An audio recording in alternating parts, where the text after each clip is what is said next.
دولت دی کوئی ویلیو کوئی وقت نہیں. اسلام دولت والے نو عزت عطا نہیں فرماندا، اسلام عزت عطا فرماندا تقوی والے نو عزت عطا فرماندا. نبی کریم صلی اللہ تعالی علیہ وآلہ وسلم دی بارگاہ دے اندر ایک شخص ایک عربی آئے، اسود نام، کالے رنگ دا، اتنا سیاہ رنگ، اتنا کالا رنگ کہ اس دا نام ہی اسود، اسود میں نا کالا سیاہ، اس دا نام ہی کالا سیاہ پڑھ کے پہ گیا اسود.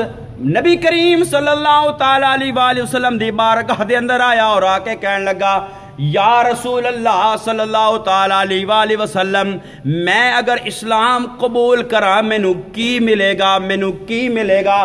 نبی کریم صلی اللہ تعالی علیہ وآلہ وسلم اس نو جنت دی بشارت بھی عطا فرما سکتے سن، کیونکہ اللہ نے میرے محبوب کریم صلی اللہ تعالی علیہ وآلہ وسلم نے ساری کائنات دے خزانے دا مالک بنایا ہے.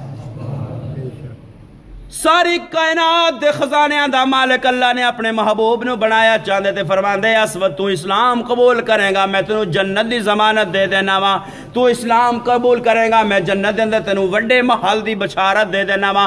لیکن میرے محبوب کریم صلی اللہ تعالی علیہ وآلہ وسلم جنہ تو وڈا ماہر نفسیات بھی کوئی نہیں، جنہ تو وڈا حکیم بھی کوئی نہیں، جنہ تو وڈا دانا بھی کوئی نہیں، جنہ تو وڈا سمجھ والا بھی کوئی نہیں. میرے محبوب کریم صلی اللہ علیہ وسلم نے فرمایا کیا کہ ایک غلام ہے، ایک عربی، ایک کالے رنگ دا معاشرے دے اندر اس نو کوئی عزت نہیں، کوئی اس نو اپنے نال بھی بٹھانا پسند نہیں کرتا.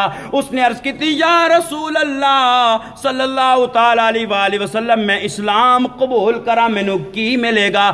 آقا نے فرمایا وہی عزت ملے گی جڑی ابو بکر و عمر نو عزت دیتی جاندی ہے، وہی عزت ملے گی جڑی ابو بکر و عمر نو ملی جاندی ہے. نماز دے اندر تو حاضر ہوئے گا، جس صف دے اندر ابو بکر و عمر ہون گے تو بھی اسے صف دے اندر کھڑا ہوئے گا.